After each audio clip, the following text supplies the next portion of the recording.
What's going on, everybody? Welcome back to the channel.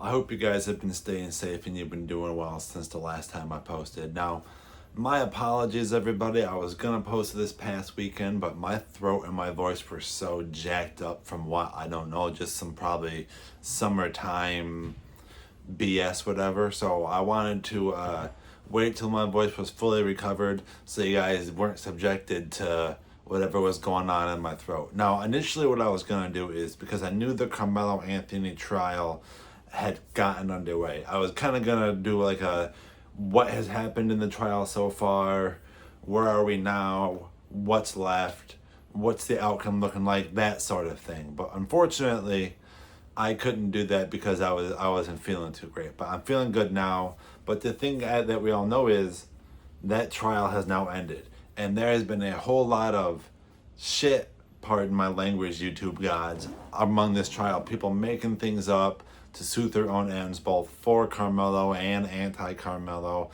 instead of just trying to tell the truth. So I wanted to come on here today and help hopefully dispel a couple of the biggest rumors surrounding this case, so you guys can at least feel that as you start your own research, and please do your own research. Don't just listen to my dumbass or some other dumbass on the internet. Please do your own research and think for yourself, because I'm giving you things that I think are to my best knowledge and show. I'm also giving you my opinions, but I'm not trying to tell you to take my opinion for gospel here. Please do your own research. I encourage you to do so. Now, the first thing I want to dispel is the all-white jury claim. Yes, it's true. There were no black/African American jurors / whatever term you want to use there. There were none of them on the jury. But it's true in stating that this jury was made up of more than just white people. There were white people, there were Asian people, there were people of multiple different ethnicities, including in the extra juror section of people who weren't necessarily the main jurors, but just your backup jurors in case something happens and they need a replacement. It's true that that happened, but it's also not true that this was not a diverse jury. Yes, there were multiple black individuals who were turned away from being jurors, and based on my research, it was because they were educators. And if you have a crime like this, or at that point still technically an alleged crime because they hadn't figured out all the nuts and bolts of the case yet, you don't want someone who can be closely connected to where the crime happened with like it happens in a school here. You don't want educators on that jury. It's a lot harder for them, in my opinion, to be an impartial jury in that case. And we got to remember here, both the prosecution and the defense both have a say in jury selection. So to my knowledge, neither side had a problem with the final outcome of the jury and the alternates in this case. So no one seems to have a problem with that. That should be a non-issue. Let's move on to the next issue.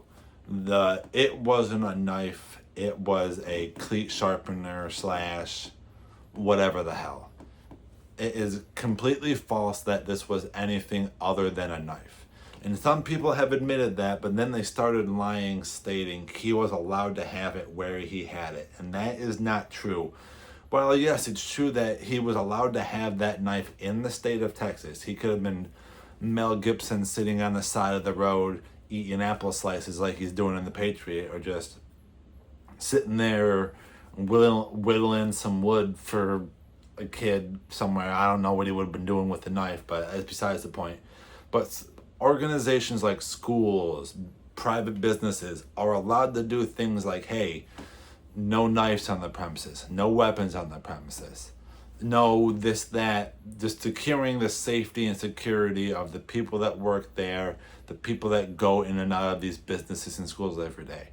It is against Frisco ISD school policy, the policy of the school district that he attended, to have this knife there, to have weapons anywhere, either on school campus or at school-sponsored events. So like this track meet was a school-sponsored event, he was not allowed to have it. They have a zero tolerance policy for these knives in anything that they would consider a weapon here. So that's an important distinction to make. While yes, the knife was legal, it was not legal where he had it. Now, the next thing, I think one of the biggest issues here is people, these stupid ass celebrities and people trying to get clickbait are trying to turn this into a race issue. And that's one of the things that the prosecution and the defense has seemingly agreed on since the rip. While they disagreed on the self-defense and all the other stuff, they both have seemingly agreed upon the fact that there was no racial motivation to this crime. Karmelo Anthony did not target Austin Metcalf because of the color of his skin. And if you believe that Karmelo was the victim here, like some people still do, that he was not targeted because of the color of his skin. Race did not play a factor in this crime. And that's something I've been saying since the rip, of understanding two people of two different races, whether it's black, white, Asian and black, white and Asian, whatever it may be, those two can have an issue. There can be a crime committed there and there not be a racial element to the crime. There can be a road rage incident when you're with your kids and someone of a different race cuts you off in traffic. And you have a road rage problem when you pull up to the stoplight when you're behind them, beat the crap out of them. You're not beating the crap out of the dude because he's a different race than you. You're beating the crap out of him because you got road rage problems and he just cuts you off with your kids in the back seat. So I encourage you, when it comes to cases like this, people are attempting to politicize them. People are attempting to add more issues to this case, more race issues to this case than there should be, because there are none in this case to be present. This was about a young man named Karmelo Anthony who made a series of incredibly terrible and stupid choices, knowing that he was going there to cause a problem. He caused a problem, he ends up stabbing someone to death. Karmelo Anthony is exactly where he needs to be. He needs to be in prison. Now, I don't believe the sentence is long enough. I think he should have gotten life without, and if possible, the death penalty. I know that wasn't an option because he was 17 at the time, but as a 17-year-old, you know better than to stab someone in the chest. Those are just my thoughts, and those are just my opinions as well. Like I always say, I always try to keep my opinions separate from the facts. And to the best of my ability, those are the facts, and those are the biggest issues that I've seen that people have purposely lied about. Don't just take my word for it, because I could be lying to you guys as well. I'm not trying to. I'm trying to be truthful, but please do your own research. Be well informed on the issues yourself. So when you see some BS on the internet, you know enough to call it BS on the internet. And that's all I got for you guys today. Like, comment, share, subscribe. Drop down in the comments what other topics you might want to see me cover. All that jazz. Email this to your grandma in her bridge club. Subscribe to it. And I want to thank you guys. We are just a couple subscribers away from 100 subscribers. And I appreciate it so much. It's just me over here making these videos. And I appreciate the fact that we're almost at 100 subscribers.